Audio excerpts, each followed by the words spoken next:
ফুলের কথা শুনে বকুল হাসে, কই তাহার মতো তুমি আমার কথা শুনে হাসো না তো।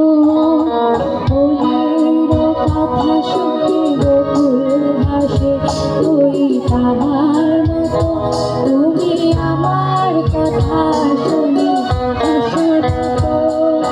ধরার ধুলিতে যে ফাগুন আসে, ওই তাহার মতো তুমি আমার কাছে তবু আসো না তো।